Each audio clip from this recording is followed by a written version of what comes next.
Ainsi parle le Seigneur. Voici l'ordre que j'ai donné à vos pères. Écoutez ma voix. Je serai votre Dieu, et vous, vous serez mon peuple. Vous suivrez tous les chemins que je vous prescris, afin que vous soyez heureux. Mais ils n'ont pas écouté, ils n'ont pas prêté l'oreille, ils ont suivi les mauvais penchants de leur cœur endurci. Ils ont tourné leur dos et non leur visage. Depuis le jour où vos pères sont sortis du pays d'Égypte jusqu'à ce jour, j'ai envoyé vers vous inlassablement tous mes serviteurs les prophètes. Mais ils ne m'ont pas écouté, ils n'ont pas prêté l'oreille, ils ont raidi leur nuque, ils ont été pires que leurs pères. Tu leur diras toutes ces paroles, et ils ne t'écouteront pas. Tu les appelleras, et ils ne te répondront pas. Alors, tu leur diras, voilà bien la nation qui n'a pas écouté la voix du Seigneur son Dieu, et n'a pas accepté de leçon. La vérité s'est perdue, elle a disparu de leur bouche.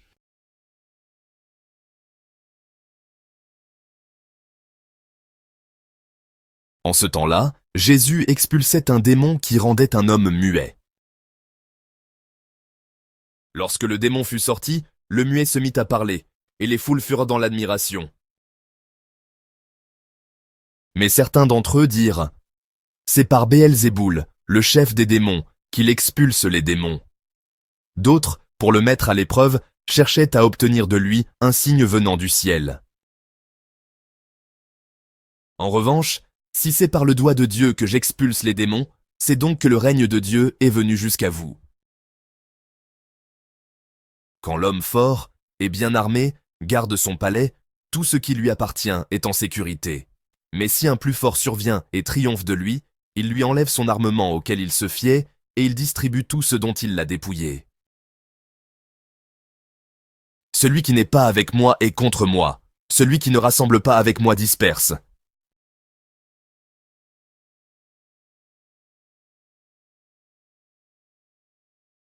La main de Dieu, une image si douce, si puissante.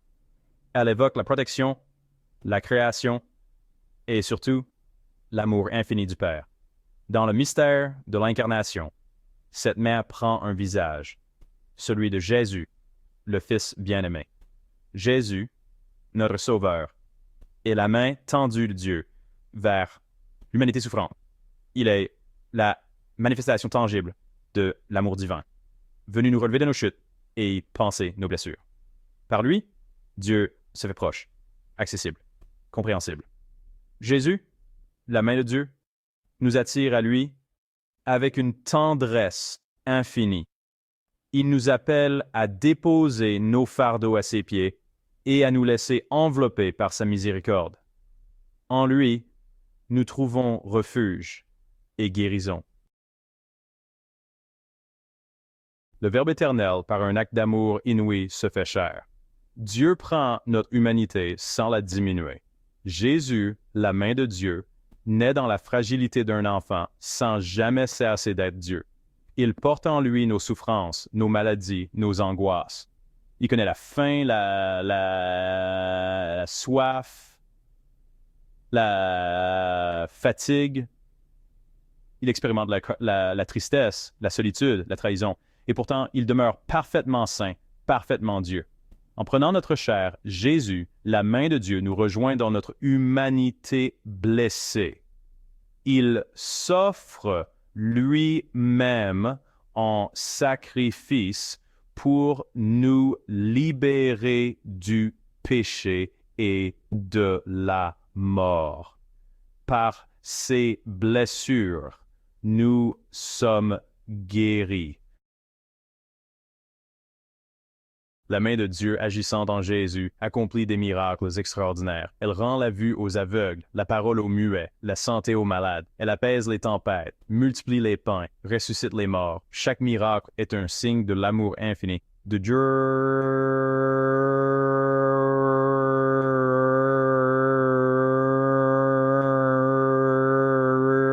C'est une invitation à croire en sa puissance et à espérer en sa miséricorde.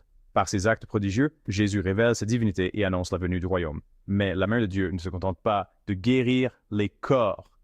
Elle libère aussi les âmes. Elle pardonne les péchés, console les affligés, relève les pécheurs. Elle ouvre les portes du ciel et nous offre la vie éternelle. Jésus, la main de Dieu, nous montre le chemin du retour vers le Père. Par sa vie d'obéissance parfaite, il répare notre désobéissance. Par sa mort sur la croix, il nous réconcilie avec Dieu.